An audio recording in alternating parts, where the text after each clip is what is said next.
Hello friends, मैं शुभम द्विवेदी। आज फिर से आपके अपने यूट्यूब चैनल प्रयागराज गुरुकुल में स्वागत है। आज हम लोग घन को लेकर डिस्कशन करने वाले हैं, जो कि आप लोगों के लिए कैलकुलेशन के लिए बहुत ही ज़रूरी होता है। और आज भी बहुत आसान भाषा में हम लोग सीखेंगे कैलकुलेशन ट्रिक को। घन को एकदम सेकंडों में निकालना, इसको हम लोग सीखेंगे। ध्यान देना कैसे निकालेंगे। सबसे पहले आज हम लोग सीखेंगे कौन सा मेथड घन का निकालने का सबसे अच्छा मेथड जो होता है, हम लोग सीखेंगे क्या, अनुपात का नियम। अनुपात मेथड से आज हम लोग सीखेंगे घन को निकालना, जिसको इंग्लिश में बोलते हैं क्या, रेशियो। सबसे पहले रेशियो की थोड़ी सी हम बात कर लेते हैं। जिन लोगों को मालूम होगी अच्छी बात है, जिनको नहीं मालूम वो थोड़ी सी नॉर्मल बात याद होनी चाहिए, बस बाकी कोई दिक्कत होगी नहीं। इस बात को आपको ध्यान देना है। जैसे अगर हम आपसे कहते हैं कि 10 रुपए है आपके पास, मात्र कितने रुपए हैं, 10 रुपए हैं, और इसमें दो लोगों में बांटना है। और किस अनुपात में बांटना है, 2:3 के अनुपात में बांटना है। दो लोगों में बांटना है और किस रेशियो में बांटना है, 2 और 3 के अनुपात में बांटना है। और कितना कितना रुपए आएगा। तो सबसे पहले हम करेंगे क्या भाई, अनुपात में बांटना है 2 और 3 को, तो हम जोड़ेंगे क्या, 2 और 3 के अनुपात में जोड़ेंगे। तो 2 और 3 जोड़ेंगे कितना हो जाएगा, 5। और 5 की वैल्यू किसके बराबर है, 10 के बराबर है। ध्यान देना किसके बराबर है, 10 के बराबर। तो सबसे पहले हम 1 की वैल्यू निकालेंगे। और 1 की वैल्यू कैसे निकालेंगे, 10 बटे कितना कर देंगे, 5। काटेंगे 5 एकम 5, 5 दूना 10। 1 की वैल्यू कितनी आ गई, 2 आ गई। तो हमको बांटना है, तो इसका गुणा करें 2 में, 2 का गुणा करें 2 दूनी 4, और 2 का गुणा 3 में करें 2 3 6। तो ये हमारा हो जाएगा क्या, एक व्यक्ति को 4 रुपए मिलेगा और एक व्यक्ति को 6 रुपए मिलेगा। और दोनों को जोड़ेंगे तो 6 4 10 रुपए हमको मिलेंगे। ध्यान देना। तो ये है हमारा रेशियो। बस इसी का थोड़ा सा अगर तुम लोगों को जानकारी हो गई तो आज हम लोग घन को निकालना बहुत ही जल्दी सीखेंगे, एकदम बेसिक से। ध्यान देना। तो अब आगे ध्यान देना कैसे करेंगे। अगर हम आपसे कह दें कि 23 का, या हम एक छोटा सा ले लेते हैं, पहले हम लोग लेते हैं 13 का, ले लेते हैं 13 का क्यूब निकालना सीखेंगे। किसका सीखेंगे, 13 का क्यूब कैसे निकाला जाएगा। तो सबसे पहले कुछ नहीं करना, एक लाइन खींचना है ऐसे, और इसको हम रेशियो बनाएंगे। तो क्या लिखेंगे, 1:3, और इधर भी लिखेंगे क्या, 1:3। ये क्वेश्चन को बहुत आराम से सीखेंगे, इसके बाद आप लोग उड़ाना खुद शुरू कर देंगे सवाल को। ध्यान देना। तो 1:3, 13 था तो 1:3 में बांट लिया, इधर भी 1:3 लिख दिया हमने। इसके बाद क्या करेंगे, ध्यान देना, बाहर वाले का क्यूब करना है। क्या करना है, बाहर वाले का क्यूब करना है। तो इधर 1 का क्यूब करेंगे, क्या करेंगे, 1 का क्यूब करेंगे तो 1 ही आएगा। और इधर 3 का क्यूब करेंगे तो ध्यान देना कितना आ जाएगा, 27। 3 त्रिकाई 9 त्रिक 27। आपको ज्यादा कुछ नहीं करना है, कैलकुलेशन के लिए 10 तक क्यूब याद कर लेना, ज्यादा नहीं, बस केवल 10 तक क्यूब याद कर लेना है। तो क्या हो जाएगा, 1 का क्यूब किया 1 आया, और 3 का इधर क्यूब किया कितना आ गया, 27 आ गया। इतना ध्यान देना है। अब आगे हम लोग क्या करेंगे, ध्यान देना। अब ये हमारा 27 हो गया, तो अब हम अनुपात का नियम लगाएंगे। अगर बताओ 1 की वैल्यू 1 रुपए है, 1 की वैल्यू 1 है, तो 3 की वैल्यू कितनी होगी। तो आपको जानकारी होनी चाहिए कि 3 की वैल्यू भी 3 होगी। क्या होगी, 3 की वैल्यू भी 3 होगी। वैसे इधर भी देखेंगे 3 की वैल्यू अगर 27 है तो 1 की वैल्यू कितनी है, हमने बताया था, भाग देते हैं। 3 का 27 में भाग दे देंगे, कितने आएगी, 3 से भाग देंगे 27 में, कितना आ जाएगा, ध्यान देना, 3 से भाग देंगे 27 में तो कितना आ जाएगा, 3 9 27। कितना आ गया, 9 आ गया। कितना आया, 3 त्रिकाई, देखो 3 से काटे 3 9 27। 1 की वैल्यू कितनी आ गई, 9 आ गई। तो अब यहाँ ध्यान देना है, अगर 3 की वैल्यू 27 है तो 1 की वैल्यू कितनी हो जाएगी, यहाँ पे 9 हो जाएगी। इसको ध्यान देना है। इसके बाद और कुछ ज्यादा नहीं करना है। करना क्या है, बस बीच वाले को डबल कर देना है। तो 3 का डबल क्या होता है, 6 होता है, हम 6 लिख देंगे। और 9 का डबल कितना होता है, 18, तो हम 18 को लिख देंगे। अब हम इसको क्या करेंगे, ऐड करेंगे, जोड़ेंगे, और इसके बाद आपको फाइनल क्या मिलेगा, क्यूब का 13 का क्यूब मिल जाएगा। कैसे, अब 27 में केवल जोड़ना है। तो 27 में दो संख्याएं, तो हमको एक ही संख्या लिखनी है। 27 में 7 लिखेंगे, 2 हमारा क्या हो जाएगा, कैरी हो जाएगा, हासिल हो जाएगा। ध्यान देना क्या करेंगे, 27 का 7 लिख दिया, 2 हासिल था, 2 लिख दिया बगल में। अब हम जोड़ेंगे 18 2 कितना हो जाएगा, 20, और 20 में 9 जोड़ दें कितना हो जाएगा, 29 हो जाएगा। तो 29 का कितना लिखेंगे, 9 लिखेंगे, हो जाएगा हासिल 2, तो 2 बगल में हासिल दे देंगे। ध्यान देना। फिर क्या हो जाएगा, 6 और 2 जोड़ेंगे 8, 8 में 3 जोड़ेंगे कितना हो जाएगा, 11, 11 का 1 लिखेंगे, हासिल हो जाएगा 1, 1 बगल में हासिल दे देंगे। ध्यान देना। तो क्या हो जाएगा, 1 और 1 कितना हो जाएगा, 2। तो हमारा 2197 क्या आता है, 13 का क्यूब होता है। ऐसे अब हम किसी भी सवाल को हम उठाएंगे, आराम से कर लेंगे। जैसे अगर हम आपसे कह दें कि भाई 23 का बताओ 23 का क्यूब करके दिखाओ, तो क्या करेंगे आप लोग, ज्यादा कुछ नहीं करना है, ध्यान देना, बस वही मेथड। क्या, सबसे पहले 2 और 3 के अनुपात में लिखेंगे, 2 अनुपात कितना हो जाएगा 3, फिर इधर भी लिख देंगे 2 अनुपात 3, ध्यान देना। अब हमको मालूम है, इसके बाद करते क्या है, क्यूब करते हैं, इधर 2 का क्यूब कर देंगे और इधर हम 3 का क्यूब करेंगे। किसका करेंगे, 3 का क्यूब करेंगे। तो जब हम 2 का क्यूब करेंगे तो 2 क्यूब क्या होता है, 2 का गुणा 3 बार, 2 दूनी 4 दूनी 8, तो यहाँ हम 8 लिखेंगे और यहाँ पे क्या लिखेंगे, 3 का क्यूब करेंगे तो 3 त्रिका 9 3 27 हो जाएगा, 27 लिख देंगे, ध्यान देना। अब वैसे ही बीच वाली संख्या कैसे निकालते हैं, अनुपात के ही नियम से निकालते हैं।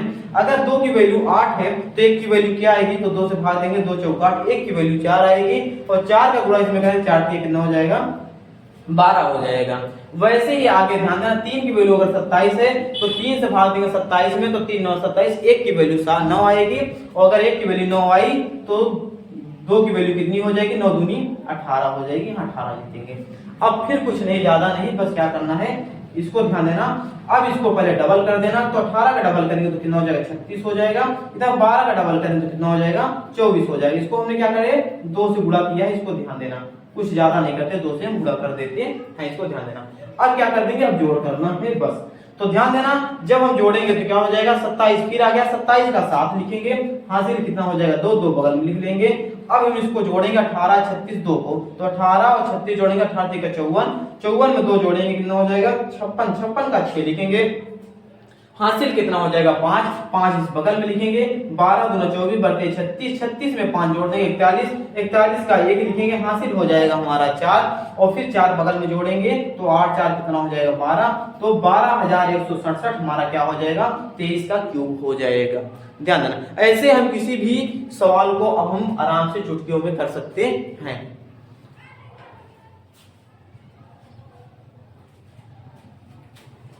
ठीक इसी प्रकार अब हम आगे क्या करेंगे, ध्यान देना। आगे अगर हम कहते हैं आप 33 का स्क्वायर क्यूब निकालें, तो 33 का बिल्कुल सिंपल भी होता है, कोई दिक्कत नहीं, क्योंकि इसको हम क्या करेंगे, 3 अनुपात 3 के अनुपात में लिखेंगे, 3 अनुपात 3 और इधर भी हम लिखेंगे 3 अनुपात 3, ध्यान देना। इधर भी हम 3 अनुपात 3 लिख दिया, इधर भी 3 अनुपात 3 लिख दिया और फिर वही काम क्या, 3 का इधर क्यूब करेंगे और 3 का क्यूब इधर भी करेंगे, ध्यान देना। तो 3 का क्यूब इधर भी कर देंगे, 3 का इधर भी करेंगे, तो 3 का क्यूब कितना होता है 27, 27 लिख देंगे। इधर भी 3 का क्यूब करेंगे कितना आ जाएगा, 27 आ जाएगा।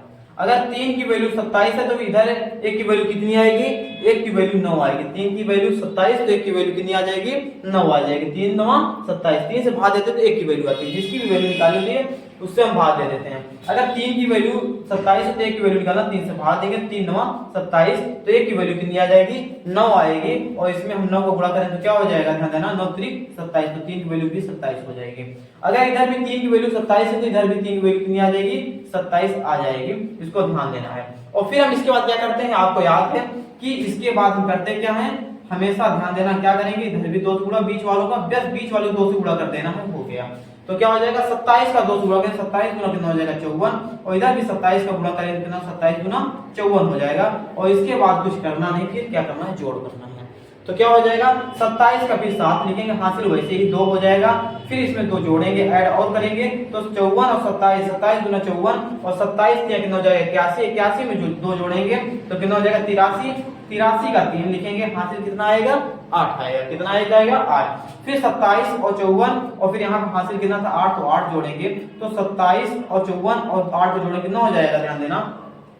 तो 27 और 54 को जोड़ेंगे, 27 54 81, 81 में 8 जोड़ेंगे कितना हो जाएगा 89, 89 का 9 हो जाएगा, हासिल फिर 8 आ जाएगा, फिर 8 इसमें जोड़ेंगे। अब लास्ट संख्या तो 27 और 8 जोड़ देंगे कितना हो जाएगा, 8 7 15 35 हो जाएगा। तो 35,937 किसका आंसर आ गया, 33 का क्यूब आएगा, कितना 35,937। ऐसे ही आप किसी भी संख्या का निकाल सकते हैं, ध्यान देना। अगर हम आपसे बात करें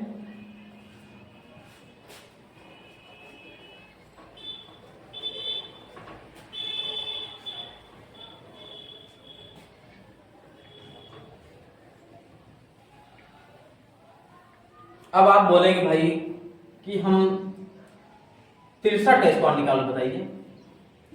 तो 63 का भी इसका निकालेंगे कैसे, ध्यान देना। अगर हम कहते हैं ये किसको पहले बांटेंगे 6 अनुपात 3 के अनुपात में, इधर भी बांटेंगे 6 अनुपात 3 के अनुपात में। फिर हमने बताया क्या, बाहर वाले का क्या करते हैं, क्यूब करते हैं। तो 6 का क्यूब करेंगे तो कितना हो जाएगा, 6 का क्यूब होता है, आपको याद होना चाहिए 6 6 36 गुना 36 का कितना हो जाएगा 216। ये आपको याद होना चाहिए 36 का क्यूब क्या होता है, इतना ध्यान देना। इधर भी हम 3 का क्यूब करेंगे तो क्या हो जाएगा, ध्यान देना, 3 त्रिकाई 9 9 3 27, तो 27 लिख देंगे कैलकुलेशन करके। केवल 10 का क्यूब याद कर लेना है आपको बस, ध्यान देना। तो 3 का क्यूब किया 27 आ गया और 6 का क्यूब किया 216 आ गया। फिर इसको आप अनुपात के नियम से निकालेंगे, बीच में क्या आएगा, इसके लिए आपको अनुपात से निकालना है। तो 3 की वैल्यू अगर 27 है तो 1 की वैल्यू कितनी आई, 9 आई। अगर 1 की वैल्यू 9 है हमारे पास तो 6 की वैल्यू कितनी हो जाएगी, तो 9 6 54, तो 6 की वैल्यू कितनी आ जाएगी, 54 आ जाएगी। वैसे अगर 6 की वैल्यू कितनी है, 216 है, तो अगर 1 की वैल्यू पूछे तो कितना निकालोगे, तो 1 की वैल्यू निकाल सकते हो, 6 से भाग दे दोगे, क्या करोगे 6 से भाग दे दोगे, 6 3 18 और 6 6 36, 6 3 18 और 6 6 36 कितना आ जाएगा, 1 की वैल्यू 36 आएगी और 36 का 3 गुणा कर देंगे तो क्या आ जाएगा, हमारा 3 की वैल्यू आ जाएगी। 1 की वैल्यू कितनी है 36 और 36 में 3 गुणा करेंगे तो हमको 3 की वैल्यू मिल जाएगी। तो 36 यहाँ कितना होता है, याद होना चाहिए आपको, कितना होता है 108 होता है। जो 3 6 18 का 8 हासिल 1 3 त्रिकाई 9 1 10 हो गया। इसके बाद हमने आपको बताया है कि बस किनारे वाला वही लिखा रहने देते, बीच वाले को क्या कर देते हैं, डबल कर देंगे। तो 2 गुणा करेंगे तो 54 का 2 से गुणा करेंगे तो कितना हो जाएगा, 108 हो जाएगा, 108 लिख देंगे। 108 का डबल करेंगे तो कितना हो जाएगा, 216 हो जाएगा, 216 लिखेंगे। तो फिर इसको हम क्या करेंगे, जोड़ करेंगे। तो ध्यान देना क्या हो जाएगा, फिर वही कहानी 27 को अगर जोड़ेंगे तो 27 का 7 लिखेंगे, हाथ से 2 आएगा, इसमें जोड़ देंगे तो क्या हो जाएगा, 108 में 2 जोड़ेंगे 110, 110 और 54 जोड़ेंगे तो कितना हो जाएगा 164, 164 का लिखेंगे 4, हासिल कितना आ जाएगा 16 आ जाएगा, बगल में 16 लिखेंगे। अब जोड़ेंगे इसको तो क्या हो जाएगा, 16 और 16 जोड़ेंगे 32, तो 232 और 32 में 8 जोड़ेंगे 40 और फिर कितना हो जाएगा 340, 340 का लिखेंगे 0, हासिल कितना हो जाएगा 34, 340 का क्या लिखेंगे 0, 340 का 0 लिखना, लास्ट वाली संख्या लिखते हैं, उसके पहले जो होता है कैरी हो जाता है, हासिल हो जाता है, इसको याद रखना। तो क्या हो जाएगा 16 16 32, 232 हुआ, 232 में 108 को जोड़ दिया तो 216 और 16 जोड़ा 232, 232 में 108 जोड़ा कितना हो गया 232 8 40 और 40 में 100 जोड़ दिया 340 आ गया, 340 का 0 लिख दिया, हासिल कितना आ गया 34, तो बगल में 34 लिख दिया। अब हम क्या करेंगे, इसको जोड़ेंगे तो 4 और 6 जोड़ेंगे 10, 10 का 0 हासिल 1 3 1 4, 4 में हासिल जोड़ा 5 हो जाएगा और फिर यहाँ पे 2 बचा तो 2 लिख देंगे। तो कितना आ गया हमारा आंसर, इकाई तिहाई सैकड़ा हजार 10,000 लाख कितना आ गया 2,50,047, इसका क्या आ जाएगा आंसर आ जाएगा। 63 का क्यूब कितना होता है, 2,50,047 का क्यूब होगा। तो ऐसे ही किसी भी क्वेश्चन को हम सॉल्व कर सकते हैं। एक हम और आपको लोगों को बता रहे हैं, जैसे अगर हम आपसे कह दें कि आप 72 का स्क्वायर बताइए, 72 का क्यूब बताइए, सॉरी स्क्वायर बताना है, क्यूब बताना है, तो 72 का क्यूब करना है तो क्या करेंगे, कुछ नहीं, बस क्या करना है उसी अनुपात में तोड़ लेना है, 7:2, ध्यान देना। और इधर क्या हो जाएगा, इधर भी लिखेंगे 7:2, बीच में लाइन कर लेंगे। फिर बाहर वाले का क्यूब करना है तो 7 का क्यूब करेंगे कितना हो जाएगा, 7 का क्यूब होता है 343 होता है, यही होता है ना, 7 का क्यूब कितना होता है 343 होता है। और इधर भी हम करेंगे 2 का क्यूब करेंगे तो ध्यान देना 2 का क्यूब क्या होता है, 2 दूनी 4 दूनी 8 लिख देंगे। और फिर इसके बाद आप लोगों को अनुपात के हिसाब से इसको बीच में क्या रखना है वो निकालेंगे। अगर 2 की वैल्यू अगर 8 है तो 1 की वैल्यू कितनी आएगी 4 आएगी, अगर 1 की वैल्यू 4 आएगी तो 7 की वैल्यू क्या हो जाएगी 4 7 28 आ जाएगी। वैसे अगर 7 की वैल्यू 343 है तो अगर 7 की वैल्यू 343 है तो 1 की वैल्यू क्या होगी 7 से भाग दे देंगे। अगर 343 में से अगर आप 7 भाग देंगे 7 से तो कितना आ जाएगा 49 आएगा। और अगर 49 का डबल कर देंगे तो कितना हो जाएगा 49 गुना कितना होता है 98, तो यहाँ 98 लेंगे। अगर 7 की वैल्यू 343 तो 1 की वैल्यू कितनी होगी, 1 की वैल्यू 49 होगी और 1 की वैल्यू 49 हुई तो 2 की वैल्यू कितनी हो जाएगी 98 हो जाएगी, इसको याद रखना। अब क्या करेंगे बीच में डबल करते हैं, 2 से गुणा करते हैं तो 28 गुना कितना होता है 56 लिख देंगे। 98 गुना कितना होता है आपको याद होना चाहिए, 98 गुना होता है 196 और फिर इसको क्या कर देना है जोड़ कर देना है। तो फिर जोड़ेंगे तो क्या हो जाएगा, यहाँ 8 है तो 8 हासिल कुछ नहीं। फिर अगर हम इसको जोड़ेंगे 8 और 6 कितना हो जाएगा 8 6 14, 14 का 4 लिखेंगे, हासिल 1 है, 1 तो लिखा रहने देंगे। और फिर 5 2 7 और 1 जोड़े कितना हो जाएगा 8, तो कितना आ जाएगा 8 आएगा तो 8 बगल में क्या कर देंगे, हासिल कर देंगे, ध्यान देना। तो क्या हुआ, 6 और 8 से 14 4, 8 से 14 का 4 हुआ, हासिल 1 आया, हमने 1 5 2 7 और 7 में हासिल जोड़ दिया 8, 8 बगल में लिखेंगे नहीं, 8 बगल में हासिल हो जाएगा। केवल एक ही संख्या जब जोड़ते समय एक ही संख्या लेनी है, उसके अलावा जो भी संख्या है वो बगल में हासिल चलती चली जाएंगे, कैरी लेते चले जाएंगे, ठीक है। अब देखो क्या हो जाएगा, अब इधर हम इसको जोड़ेंगे तो 8 और 8 16, 16 में इसके जोड़ेंगे 22, 22 का 2 हो जाएगा, हासिल कितना आ जाएगा, हासिल आ जाएगा हमारा 2। अब इसको जोड़ेंगे 19 और 9 जोड़ेंगे तो कितना हो जाएगा 28, और 28 में 2 हासिल और था, 28 2 30, तो बगल में 30 और जोड़ देंगे और फिर जोड़ेंगे तो क्या हो जाएगा, 3 और 0 जोड़ेंगे 3 आ जाएगा, 3 और 4 जोड़ेंगे क्या हो जाएगा, 4 3 7 हो जाएगा, और फिर 3 है तो 3 लिख देंगे। तो कितना हमारा आंसर आ जाएगा, ध्यान देना, इकाई धानी सैकड़ा हजार 10,000 लाख, फिर 3,73,248 का क्या आ जाएगा, घन आ जाएगा। तो ऐसे ही आप किसी भी संख्या का घन निकाल सकते हैं आसान भाषा में। तो अब आप लोगों के लिए ये एक होमवर्क है, ध्यान देना, आप लोगों को निकालना है किसका, आपको हम दे दिए रहे हैं 65 का, इस बार आपको कमेंट में निकाल के जरूर बताना है, इसको ध्यान देना, कमेंट में इसको जरूर बताएंगे आप लोग, इसको ध्यान देना है। इसी के साथ आज का ये टॉपिक समाप्त करते हैं। जय हिंद, जय भारत, जय मां सरस्वती।